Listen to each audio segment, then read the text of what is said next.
What's up, guys? This is Tony, aka Freaky Attraction. I'm here with my buddy, Peter Parsley. Hey guys, I'm Peter Parsley, social engineer. Glad to be here today. Cool. We wanted to talk about what we would like to see in a modern Friday the 13th movie, since it's Friday the 13th. Woo-hoo! Also, real quick, wanted to bring up, I wanted to appreciate everybody for, we just broke 900 subscribers on the channel. I think that's awesome, guys. Keep on watching the videos, and thank you for that. So let's get into it, you know? Yeah. I mean, it's interesting to think that they haven't done a Friday the 13th film since the reboot. Like, that's something that you and I have talked about. I mean, all they have to do is throw $10 million at one of these movies. It's a guy in the woods and he's killing teenagers off. Yeah, there's not a whole lot of, like, Transformers level special effects. They don't need Michael Bay's production team to come in and do this. So what we would want to see, though, I think, and why they can get hesitant to do these things, is that they feel that it'd be too repetitive. Yeah. And I think that there could be one simple fix to this dilemma, this issue, rather, and that is changing the environment. Ever since I saw this fan poster where it implied that Crystal Lake, it was like a fan poster for a Friday the 13th film that doesn't exist, and it's taking place in the wintertime. Yeah, I always liked this idea. Oh, man, yeah, because I know we've discussed this. Just looking at the poster, like, what this implies. So having the frozen lake would be really cool, and all of the way that would mess with Jason because he hates water. Yeah. So think about how he could die at the end of the movie, right? That would be really cool. He'd be walking out there to and see what snow does, you know, instead of water, like that different form of water. And if it melts. Yeah, if it does something to him, yeah, exactly. Right. That would be very cool. And just the imagery of blood in the snow. Yeah. I think it'd be really cool. Yep. And there could be moments where it's starting to snow and they have to go inside. I mean, if it's in that kind of condition, they're probably going to be in the cabin for the most of the movie until he chases them out. Right. And I still think that there's a lot to do there, and that would change the tone of Friday the 13th movie dramatically. Because we've never seen that before. I think the only thing also that I would like is I don't really like the whole like glitzy, you know, high production value type look of the other remade Friday the 13th movie. Like, if they could avoid making it, you know, MTV meets Jason Voorhees, that would be, I'd appreciate that, you know? Absolutely. So I think they did a good job at achieving that with, like, the Hills Have Eyes remake. Also, like, the Texas Chainsaw Massacre remake. Yeah. They still have that grunge that it had back in the day, which I feel like, you know, is essential for these kind of movies. So I also think that characters play a big role in these kind of films. And I know that in the past, that's something that you brought up to me like a million times with scripts and having decent writing and decent characters. Because there's even been characters that I really love in certain more like mainstream films, and you'll be like, yeah, I do too, but the script sucks. Yeah. And that drags the whole movie down with it. So I think Friday the 13th, you know what I mean? Like, you look at Tremors, and you look at Kevin Bacon and all the other characters. Exactly. Yeah, they're wonderful. Yeah, it's the world and the characters that are in it that really makes the whole thing. That's what I love about Aliens, is that every single Marine in that movie, you can tell apart. You know what I mean? Oh, yeah. Very distinct characters. They're all so carved out. And I think that Friday the 13th, it would be so refreshing to see that in one of these films. You know, have all the... But not in a cartoonish way, because I guess the argument could be made that maybe in 3 and in part 4, you know, some of the characters are like, oh, well, here's the guy that makes all the masks, and here's the pothead, and then here's the guy who's obsessed with the girls but is dorky, and that. They just all fall in line with like what's already happened, like what they've already done in the past. You know what I mean? Like, yeah, they made the effort though. I'll give them that. But you're right. Like if it's too cartoonish, then it still isn't really qualifying for having good characters. And I think it's really easy in this day and age to cast like a pretty model, you know, for this role and that role, and they get some kid who could be on the cover of GQ, but then they try and make him look a little dorky. You know what I mean? Exactly. That's what I'm talking about. That's what I hated about the newest Friday the 13th movie. Was I just felt like every single person could have been on a GQ, you know, cover or something. Right, and it's okay to have, I think if you allow one of the girls to be that way and have it be the one that everybody's like dying over, like a Megan Fox type character, that's cool. The other girls can still be really attractive, but at the same time, if they're all just, if everyone's a 10, it doesn't seem realistic. It does not at all, yeah, exactly. But I mean, and I feel like when you go back to the original Friday the 13th movies, those people weren't attractive. There's like a lot of weird looking people in those movies. You mean know like what I mean? you mean not everyone? Well, yeah, Like- no, like, a lot, I'm saying a lot of yeah. them were like just strange. Like almost like looks like they just like pulled these people out of the woods on their, the production team. Like think of like They seem like real people. yeah, think of like Part 5, like that weird curly haired, the fat guy. Like. There's just all kinds of like weird looking characters. From A New Beginning? Yeah. This is the one where it really wasn't Jason at the end of the movie. Yeah. Okay, okay. But I'm just saying there's some really strange looking people in those movies.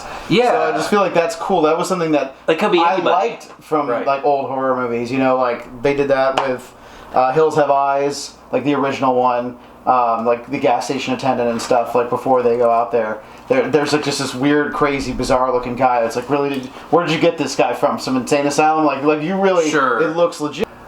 I personally don't need another origin story.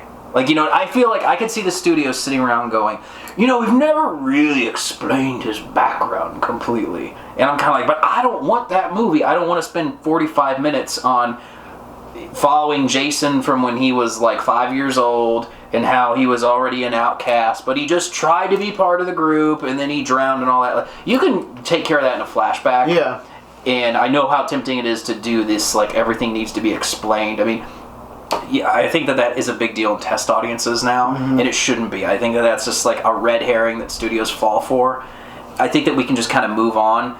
And also, I guess we can move on to this issue, is the code that everyone's trying to crack is the Marvel Cinematic Universe thing. Yeah. So like tying all the horror, character people together and everything like that. Right, and Universal's trying to do that now with The Mummy, which is going to star Tom Cruise. There's already some set photos released, and they're going to want to tie that into a larger classic monsters universe. That's the goal, and then to have them all come together in one movie, from my understanding. Interesting. Star Wars has that going for it right now. You have Episode 7, and then Rogue One, 8, whatever the other one is, 9. So I'm wondering if to get the ball rolling on this, could they try and pitch that with Friday the 13th and A Nightmare on Elm Street? Because we did have Freddy vs. Jason, which I liked, and I noticed that came in after Jason Goes to Hell at the end of the movie, where Freddy's hand pops up from the dirt, grabs a mask, and pulls it down under. So could they do something like establish this early on? Like, a couple of the kids are going to Crystal Lake in the first movie. One of them lives off Elm Street. Everybody goes, ooh, Elm Street, and just like put in these little Easter... Well, I don't even know if that's an Easter egg. That's pretty blatant if you say Yeah. And just kind of work that in. You know what would be interesting is maybe, how they always had... What was it, the sheriff from the Nightmare on Elm Street movies? Or maybe he was just a cop. Remember, wasn't it Nancy's dad? What if you had that character actually get called out to Crystal Lake in just a Friday the 13th movie? So just tie all of the universes together. Right, and then that way when you get to the Freddy vs. Jason movie and the guy shows up, he knows about Jason Voorhees, or at least the legends of it. Yeah, exactly. That would be such a great tie-in. And then like maybe Charles E. Ray, like he was like running or something from some cops, and then he ends up in the woods, Right. No, you're talking tying like Child's Play into. That would be really cool. And then you could set up the whole Freddy vs. Jason versus Chucky down the road too, if you wanted to do that. That would be really cool. I think that they have a lot of like potential to do this and make it work, by the way, too. Like, not have it be a big gimmick, not have it be like some throwaway trash. Like, actually try and make this really good. You know what I mean? It's gonna be hard to make it great, but it could be good. Yeah. And I think that that's something that they need to, like, maybe ambition is the word that I'm searching for. You know what I mean? Yeah, I mean, I guess the only thing is now, like, they're looking to make that movie, like, if that was going to be a movie that came to theaters, they want that movie to be, like, a tentpole film. They want it to be, like, everybody's going, the parents are going, bringing their kids, like... wow, You know what I mean? Like, so you're talking about PG-13 almost. Yeah, because, like, that's what they do with those expanded universe movies, True. Those Marvel Universe movies, really. It's just like they want to like bring in every single like age group possible to this thing. Right. And I feel like horror doesn't really have that, The kids, kids can't really go see it, as much. So maybe it has to be like a Super 8 or something. Yeah, it has to be one of those films, or maybe a Cloverfield. Cloverfield was PG-13, wasn't it? I don't remember. I think it was. It needs to have that kind of scope, though. Yeah. And I honestly, don't be afraid to give it a budget too. If I'm looking at this, because if this is a long-term strategy, I can see in the short term how it's like, well, look, we just give it this like $5 million budget and we just cash out. Yeah, and maybe that would work, maybe once or twice. But if you're talking 3, 4, 5, 6 movies out, and this is supposed to be a long-term thing, because think about it, if the release date say every Halloween you're going to get one of these movies, or every Friday the 13th you get a Jason movie of the year, you know, like one of the, something like that, where you can have like a guaranteed expectation for, this is the month for fill in the blank. I think that could be a really big deal. And the problem is, without, you know, we're talking about Friday the 13th, but recasting Freddy is going to be a nightmare. You know what I mean? Recasting Freddy, though, it's going to be so that would be rough. You're probably going to get you're going to have to twist some sort of big actor's arm into doing it, I think. Yeah. What about I don't think he'd ever do it, but the guy from Breaking Bad. Oh yeah, that putting him in a bunch of makeup, that would be so great. But he's a little old. Yeah, and how old is he actually? I mean, he's got to be in his 60s or something. Okay. Bryan Cranston? Yes. Yeah, yes. no, he's a little Is he in too, his 60s? He's probably a little too old for it. Yeah. I'm trying to think of who would be... You know who would be really cool? Ben Foster. I feel like he'd be an awesome... actually, he's one of those guys we've talked about. Like, I always want this guy to break out and be this big actor. Because he's just, like, wild. Yeah. He's got, like, that almost, like... crazy like creep thing going on, like an Alpha Dog. Remember him in Alpha Dog? Yeah. Okay. So he was in a movie I really liked. Correct me if I'm wrong. He was the main guy in Pandora. Yeah. Which is an awesome sci-fi horror film. It was sort of like those people who grew up in the 2000s. That was their event horizon. Mm-hmm. That was essentially the movie that was going to be given to them in that vein. And he was also in Lone Survivor.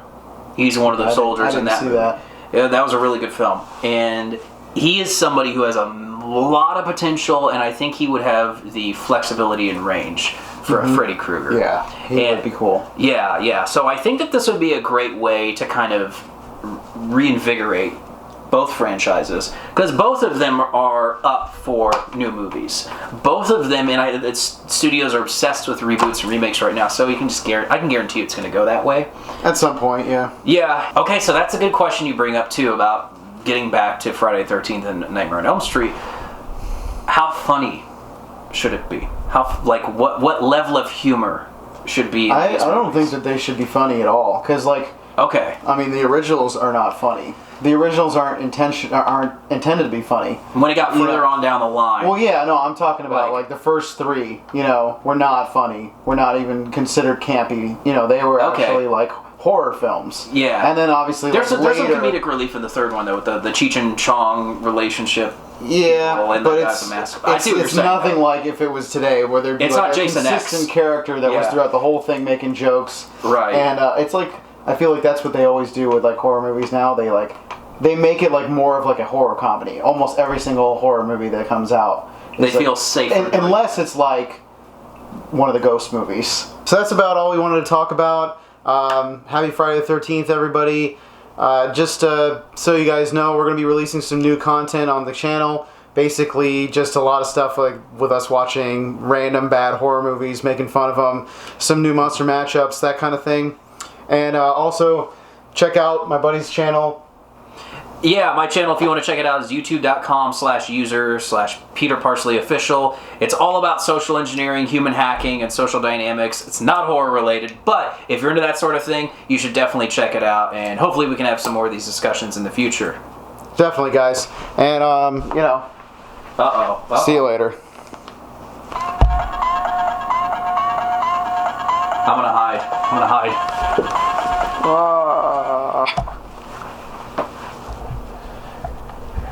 Crap. Where the hell's the damn...